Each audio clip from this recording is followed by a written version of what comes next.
Good afternoon, welcome to the Board of Assessors meeting here at 3082 North Main Street in the second floor, Wednesday, October 22nd. In accordance with MGL Chapter 38, Section 20, LCAT is videotaping our meeting, and we tape our own meetings, and no one is here from the public. And in attendance is Member Hayden Smith, Marilyn Gadini, Chairman Martin Grudgeon, Diane Bishop, Director, and Carrie Wenzel, Assistant. We'll start with a view of the minutes from a month ago, September 17th, from Marilyn Gadini. Mr. Chairman, I have reviewed the minutes from September 17th. I find them to be in order and moved that they be put on record. Great, I believe no discussion on that or motion to accept. Yes. All those in favor? Aye. Aye. Moving on to open session of warrant 1994. Motor vehicle excise recommitment for $45. This Wow. was one that it was requested to abate as uncollectible, but was marked at the registry. And then the person was trying to sell their home and needed paperwork from the town, and That's amazing, that's huh? what comes up. 31 years 1994. ago. I was You 4 can't years get old. away with it. We have some reports, 2025 motor vehicle excise abatement for September. 5,689.07.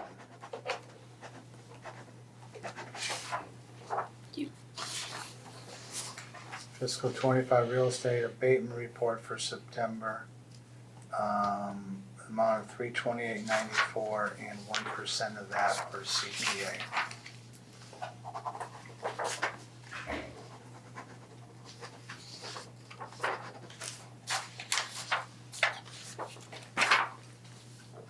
And accounting report for September, an amount of $103,235.96.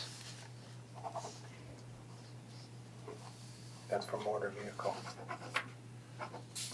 Yes, that was for commitment 5. Commitment number 5, 2025. Moving on to LA 3 sales report. Bunch of sales, all different directions this time. Just one sheet. Had a couple over 1% or 100%. And yeah, it's pretty sporadic this time, huh? I noticed that there were a couple over the 1%, 2 Right. of them that are 1.02.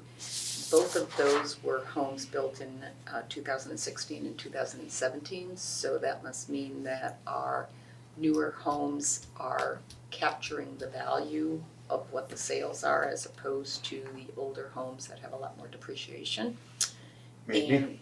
And then the one that's 1.11, that house was a rehab loan only, and it was sold as is. It did have some issues that we were not aware of, so Oh, really? yeah.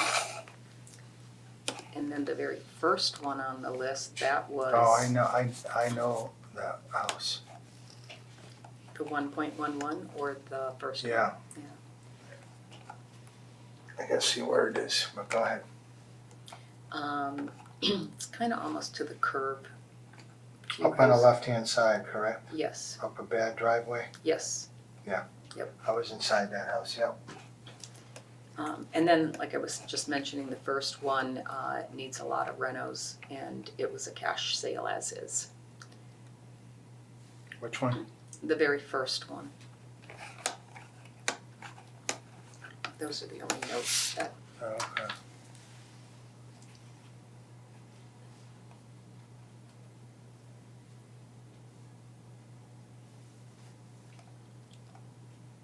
And there's a lot under agreement, so we're gonna get more in October.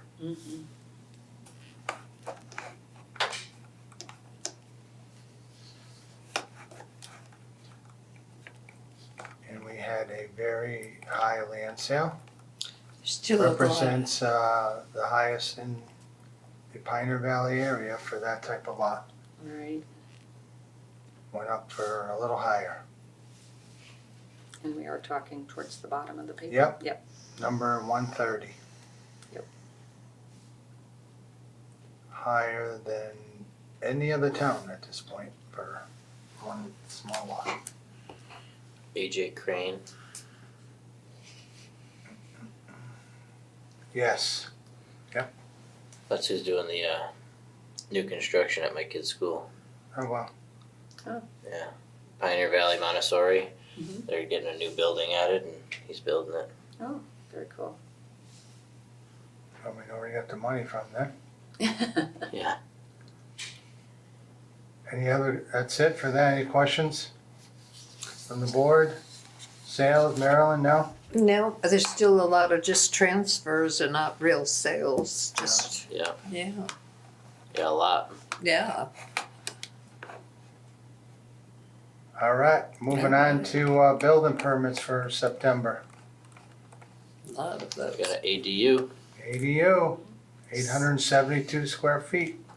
So the ADU that's first on the list is actually an attached ADU, so I'm looking at it more as a major addition to a home as opposed to, we do have one or two detached ADUs that are going to be coming up. Oh, really? Yeah, I know that one of them, because we have to do a special permit for a detached ADU, that they're going through the planning process. I don't know if it has been approved, if they, I don't know if it is or not. More costs for the detached, no doubt. that one is going Okay, on, it's not the house I thought. what's the name of that, Rollins. Oh, okay. So 201, that must be People's where the emergency repair to the brick mason where the post office guy went through. Where are you? Second page, Oh. halfway down, emergency 201 repair North- to North exterior. Yeah. Yeah, Yeah, vehicle accident, yeah. That's at the bank, not, that one is the bank. yeah, Oh. that's what I'm Oh, thinking, okay, yeah, yeah, yeah. I was thinking it started in the center. Yeah. Yeah.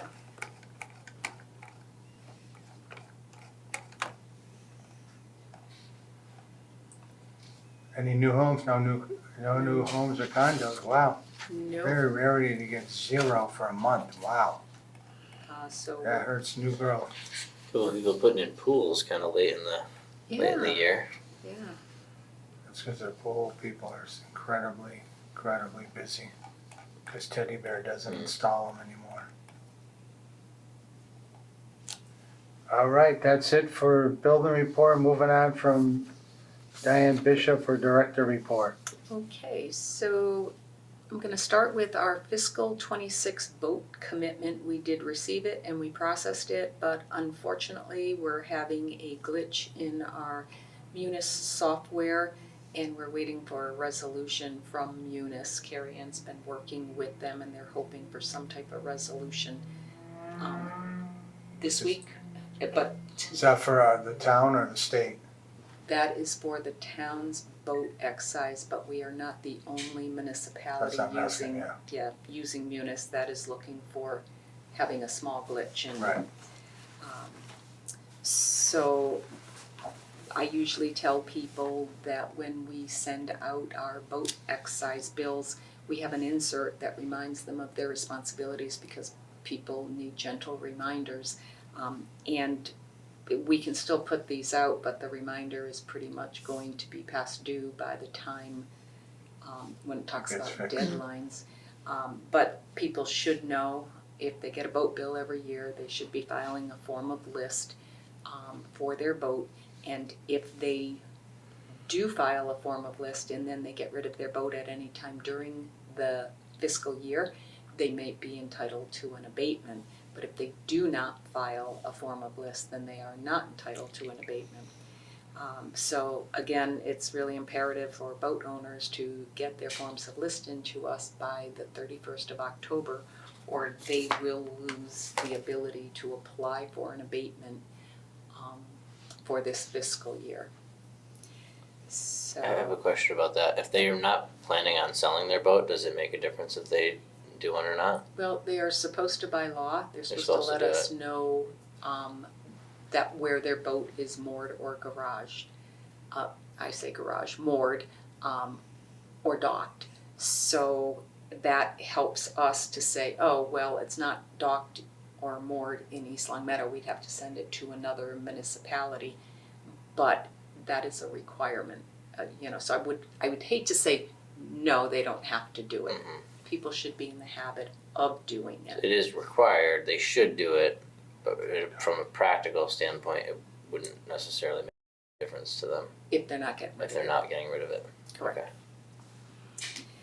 Okay. So now we have our fiscal 27 chapter land applications. We began accepting those applications for chapter 61, 61A, and 61B at the beginning of October. The deadline is December 1st, and we did send out postcard reminders as a courtesy to remind people to get their forms in a timely manner. Applications can be picked up in the office, downloaded from our webpage, or request to have them mailed or emailed, whatever's best for the applicant. Most of them do come in and pick it up and either fill it out here or just grab their application and then return it. FY26 real estate exemptions, we will begin accepting the statutory exemptions for veteran, blind, and elderly over 70 who meet the qualifications, and we're going to begin doing that on Monday, November 3rd. And I'm just mentioning that due to the town council's vote back in May, I think it was, we are now increasing the amount of veteran and senior exemptions, so that will make many people much more happier.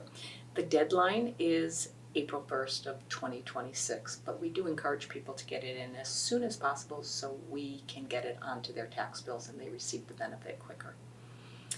And the tax classification hearing, as the board knows, we are scheduled on the town council's agenda for their meeting on Thursday, November 13th. We most likely will hold a 15-minute meeting prior to the town council's meeting, just in case if we have any last-minute questions.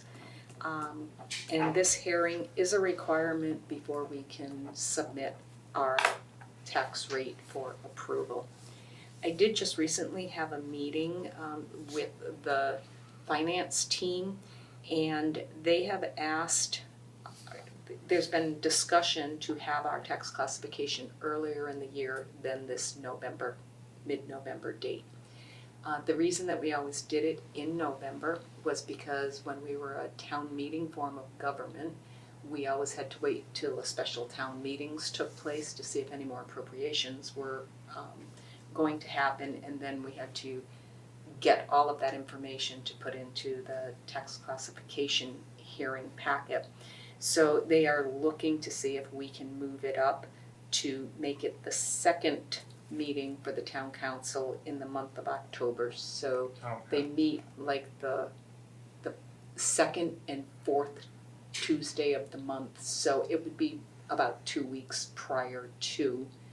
I did just make sure that they are aware that in interim years, we usually get our values established very easily. It's very timely. When we do a 5-year recertification, there is a lot more scrutiny and it takes more time because once the Department of Revenue approves our values, it's only a preliminary approval, and then we have another week of taxpayer notification where they can come in, review their values, and if we have to readdress anything.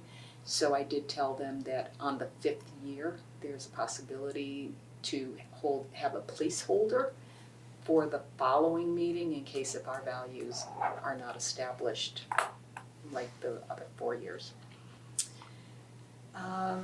And Carrie Ann just got back from the fall conference for the MAAO yesterday, and she was very happy with the information that she was able to bring back. And both Carrie Ann and I will be going to the What's New in Municipal Law, and that's tomorrow at the Log Cabin. That's when they have the attorneys discuss all of the recent ATV cases, and there are a couple which may help an upcoming ATV hearing that we're going to be having, so I'm looking forward to learning as much as I can about that. And that's what I have. Great. All right, thank you for that. We will move on to open session. Just have a note here about an invitation to Brownstone Gardens. I did send that out in the email because they wanted RSVPs by October 20th, so I did include it in your, but if anyone did want to go to the 50th anniversary for Brownstone Gardens, it is going to be November 1st at 1 p.m. Anybody going from this area, from What this would be office? the benefit to us? So the assessors played a large part, but like 40 years ago, we entered into an agreement, the Board of Assessors and the, at the time, Board of Selectmen, to put the valuation process under Chapter 121A. So they still were paying money to the town, but they were not paying it under our typical raise and appropriate of taxation. And they have completed one 40-year project, and then they went on the tax roll, and that was for 75 Pleasant Street, Brownstone. And then they opted out of 79 Pleasant Street, Brownstone 2, because they found that it really didn't make a difference between if they were paying full and fair cash value or. So I think that they're trying to show their appreciation to departments that have assisted them over the course of year one straight through. We still have one more on our tax rolls, so we still work with Brownstone Okay. and. This is just for the market rate units? This is for the entire brownstones. Okay. So I can't guarantee that every single one in the current one are all market rate or affordable rate. Mhm. I think they have to have a percentage, but we do assess the two that are no longer under the HUD 40-year program at, depending on whether it's market or affordable. So we make sure that we are valuing it accordingly. Are you attending? I don't know if I'm going to be able to make it, and I did not RSVP. Carrie Ann? What day of the week is November? Saturday. Can we stop in your unit? Ah, that's so funny, Marty. Okay. All right, moving on to draft for the tax classification presentation coming on November 13th.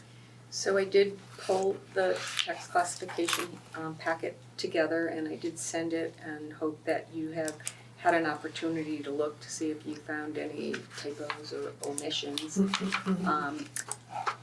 I felt pretty comfortable. There was a couple of things that I still need to update. I'm still waiting for the passcode if somebody wants to zoom in, and I'm trying to confirm the time because the town council has a schedule, a fixed schedule of how they put things on their agenda, and we fall under financial, so we're not the first on the list. So we know their meeting starts at 6 and we'll fall in.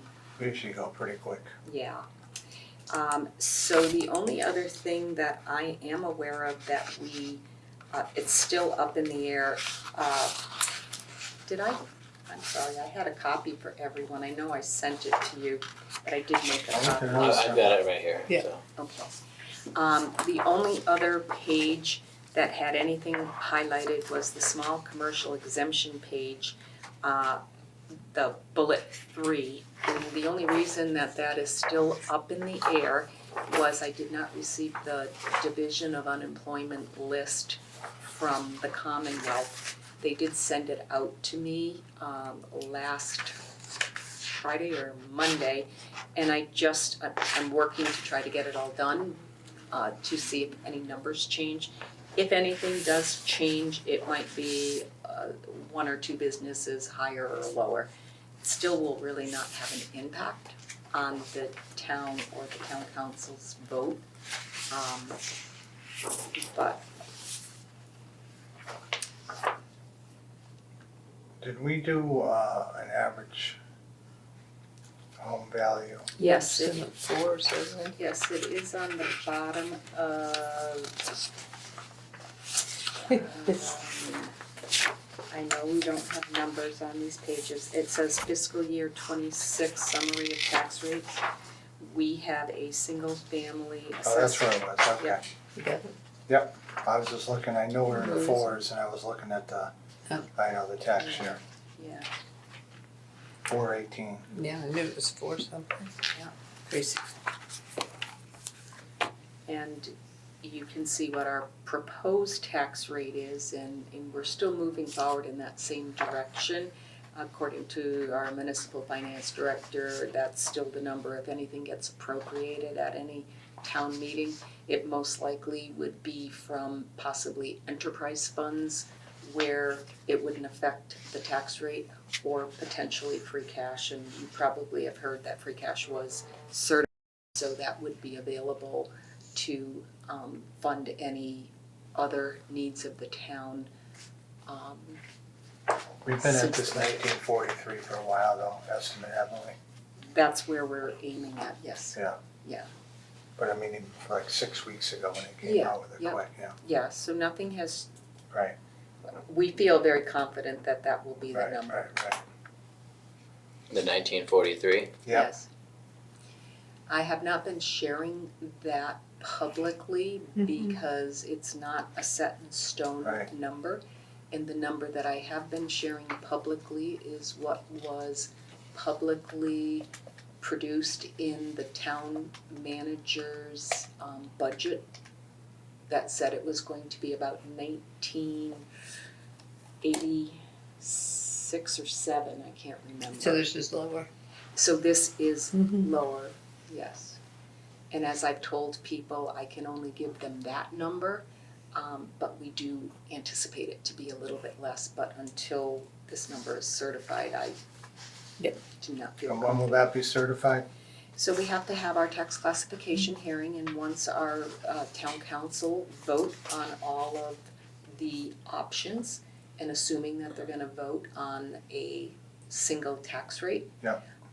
Once that meeting concludes and the Board of Assessors regroup at their meeting, and then they go into Gateway with their passwords that they'll remember to bring and sign off on Right, the, I just want that for the public to know. oh, yes, November 13th, whatever the date Correct. is, yeah. correct. And then once that happens, then it's a matter of either Kim, the municipal finance director, or me hitting submit. Got some kamikaze birds here, I jeez. know, I'm like ducking. right on the side here, they don't like our tax rate. They're moving. So then once we submit it to the state, it generally would take about a week before we get notification. Sometimes it comes right away, but they're usually always looking for some other piece of documentation to upload to the gateway system so they can validate all the numbers. That really is now falling on the municipal finance director because that would be numbers that she's pulling together. We've done our due diligence to get our values established and approved. All right, good job on that. Did anyone have any issues with this, or shall we be going with this? Well, we shall go with it. Okay, very good. You're all right with it? Team? Yeah. I think if I had questions, it would be the 1848 was last year, and Yes. then Yeah, currently 1943 going is this year. And out of the 1943, you said earlier, like maybe somewhere in the range of 183 of that is for the high school. Correct. Okay. And so, I guess my only question would be, we went up by less than $1. but the 183 for the high school is more than $1, so there must be offsets with other things. I mean, obviously it's a little bit more complicated than last year plus the high school, But but you have to remember our values increased. Mm. So when so values. because the values increase, you need less of a rate to get to the same levy. When values increase, and if the budget stayed the same, the tax rate They would go down. decrease. That makes sense. And in this case, our values increase, but because of the additional bond, the school bonding and the overall budget. That increase just offset the increase from the high school. Correct. Yeah. Okay, that makes sense. And then I guess my other thing would be just looking at the neighboring towns, because that's probably like a hot point for the public. Mm-hmm. Just puts us under Long Meadow, but then everything else is lower. But it's just, it is what it is, although those are last year, so do we have any idea about like what other towns are doing this They're year? doing their stuff right now. We won't know, yeah. And we're all very closed mouth about where we're Where going you're to be, because you never want to put it out that, oh, we're gonna be here, and then you find out that your town didn't get certified for there. So we always try to only give the information that we either had publicly announced or once it's been approved, we share that information. I use Grok for AI. It's phenomenal, and I had to do a really in-depth for values of Springfield, and the information is amazing. You can get what the values are for 25 to the day today. Oh. It's pretty cool. Do you use the paid version or the free version? Grok is free. Okay. Grok is. They do have some levels. I think one of them is like $300 a month. They have Yeah. different pay levels for it. And I had to do something, I That's think I where told you you, create from the 1940s Hayden on what they playing put in it. there for today's Yeah. value. You can do. I Amazing. must be able to do a lot more. But they yeah. do Springfield, and Springfield's doing really well. It was like, I did 7% for the year, then I had to do 23, 24, 25, and it's really, and then I compared it to my MLS, and it's really good. Oh, that's great. But you could do some, if you want it on your own, right on there, and it'll tell you what you are, any date you want. Is it Grok or Rock? Grok. Grok. Grok. It is amazing, because I spoke how I had to look at the value of a property from 1945 and 1980, and today. It was very interesting. In the south end of Springfield. They figured it out. Yeah. It's amazing. All right, that's it. Moving on. Open to residential solar exemptions. So I'm going to try to be very brief with my explanation. We have learned that in fiscal '23, when they changed the solar law under Chapter 59, Section 45, they basically said previously every solar was exempt on a residential property. And then when they changed the law, they said now the assessors have to exempt those solars. So it's kind of like before it was a given, and now we actually have to do. So we have to value it and then. So typically, we would not be valuing solar on a residential rooftop because they have to produce more than 125% of their needs, and they do not put more solar panels on than what a typical resident needs. So in conversation, I did reach out to Marty. I would still be of the mindset that we are exempting all of these, because if we had to start getting everyone's electric bills and then seeing how much they're producing on an annual basis and how much they're the producing of the solar electricity and how much their use are, we might as well Insane. have a new employee who that's their own sole. Terrible. And then if we find one person's house, well, no, I have to tax you. Now, how do we go about to tax this piece of solar? And everyone else's does not get taxed because her yard was a little bit more sunny and she chose not to, or chose to use a lot of electricity, or not a lot of electricity. So we were of the mindset that they were always exempt, and now we're gonna do one extra step and sign off to say that they rooftops, I shouldn't even say rooftop because some people have ground mounted, small ground mounted solars, but any residential solars will be exempt, but the assessors have to sign off on it. So we were given some guidance through the MAAO and the Department of Revenue, and they had a language that we could vote on as long as we attached an Exhibit A. So we have done our due diligence, and we have to go back to 2023 because that's when the law went into effect. So we took it 1 year at a time, and we have every property that had solar installed in 23. I need someone to read a vote, and if it passes, we need someone to sign it. We have to do this for 23, 24, 25, and 26, and now it'll be an annual thing until they change the law. We are now working with the MAAO. Crazy stuff. It's been a lot of negative publicity lately too on solar panels, where people are being sued for $20,000. Oh, yeah, I heard. Yeah. For what?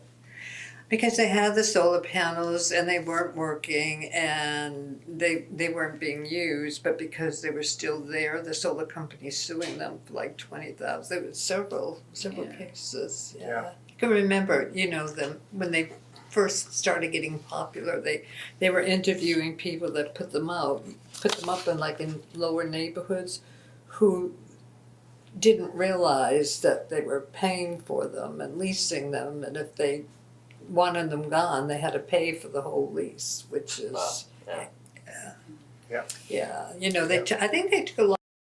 think they took advantage of a lot of people that really didn't understand the whole process. So it would, in order to try to comply with the way that the new law was written, we would want to read the, All four of them or one of them? well, if you read one of them and then said, this is for fiscal 23, and then you say the same is for fiscal 24, so we don't have to be redundant. But we have individual lists, and once they're approved, they still are a 20-year exemption. All right. Do I have to sign that? With the clerk, I put you down as clerk of the board to validate our vote, because you're the clerk of the board. I just want to see the years when I do it, the 3 other years. Sure. Thank you. And this gets us around having to ask those questions that you talked about and Yes. really do the work. We're just gonna do this, and that'll blanket take care of it. So regarding residential solar exemption, starting with fiscal 23, I don't need the top part, do I? Nope, starting That the here. town of East Summit Board of Assessors hereby approve and grant exemption pursuant to General Laws, Chapter 59, Section 5, Clause 45th, to all of the residential solar facilities listed on Exhibit A attached hereto and incorporated herein, since none of the said solar facilities are capable of producing more than 125% of the annual electricity needs of the real property upon which is located, including both contiguous or non-contiguous real property within the same municipality in which there is a common ownership interest. Said exemption shall be for 20 years. I'd like to take a roll call vote for fiscal 23, and this will include fiscal 24, 25, and 26. All those in favor, start roll call vote. Hayden Smith, No. Marilyn Godini, As I understand it, yes. Martin Grudgeon, yes. I figured you guys would say yes. I just don't know how I could say that we know that these solar panels don't generate 125% Yeah. or more. Yeah, I just don't, yeah, they Yeah. certainly could. I mean, if you wanted to put more, yeah. you could. So if it there- passes with 2 out of 3 votes, I'm happy for that. I don't want to put us in a bad situation where we have to hire an employee to do this. Yeah. But I also just don't know if I could sign off on saying that I know that these 300 properties or however many there are, Don't none produce, of them qualify. Who signed it, just Marilyn? So she would be putting in 2 to 2 to 1. vote, and she would sign off on it as clerk of the board.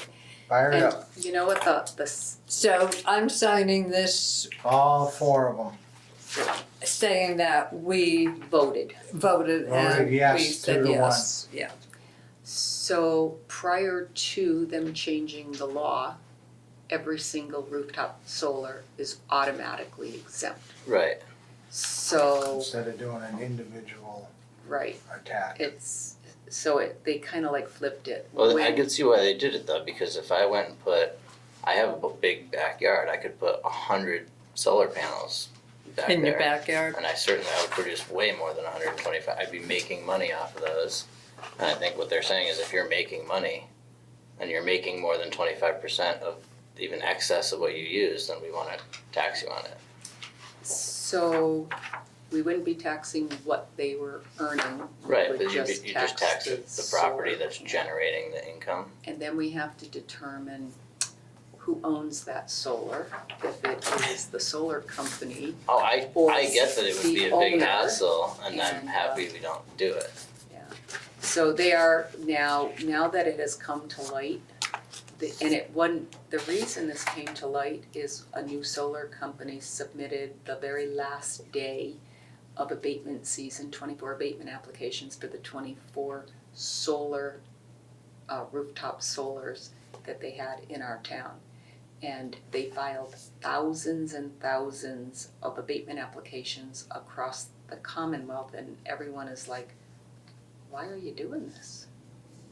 And then we found out that with the change in the law, it's not an automatic exemption, now it is the assessors have to exempt, so.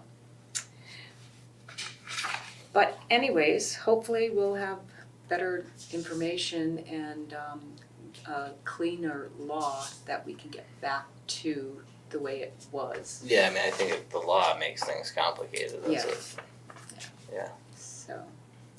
I never, it was like when replacement windows first came out and they were wicked expensive, and I always, you've got to figure out, is it worth it? Is it, are you going to be there that long? Is it going to save you that much on your heating bills? It's the same thing with solar. Solar is like, it's been the wild, wild west. I mean, Yeah, all these what are you companies gaining? popping up and then Yeah. going bankrupt, and suing then it's like, now who people. owns? Yeah, Then they get acquired, and it's like, I signed some kind of agreement with one company, and now they've been, it was a huge deal when I used to do a lot of like roofing stuff for Yeah. insurance claims, because everybody started putting solar panels on their roof. Yeah. And then it'd be like, if you have to replace your roof, you have Gotta to have detach one. and reset the solar panels. Yeah. Who's responsible for that, and what does it cost? And it was like, wicked. every company had a different contract. Yeah. Some of them, they would do it for you. Some of them required you to Yeah. do it. It's was- I think it's a nightmare. I had out of town people that were very interested in a high end house, but they wanted the solar panels taken off. It would have been $30,000 Yeah. to remove this, not to remove them, but I guess to fulfill the lease. It was We'll $30,000. discuss that in we'll discuss that in executive, Okay. because we want to move on. And that does it in open session. I make a motion to go into executive session to discuss motor vehicle excise and vote abatements, property abatement, inspection review, and any ATB updates. Take a roll call vote. Hayden Smith, Yes. Marilyn Godini. Yes. Martin Grudgeon, yes.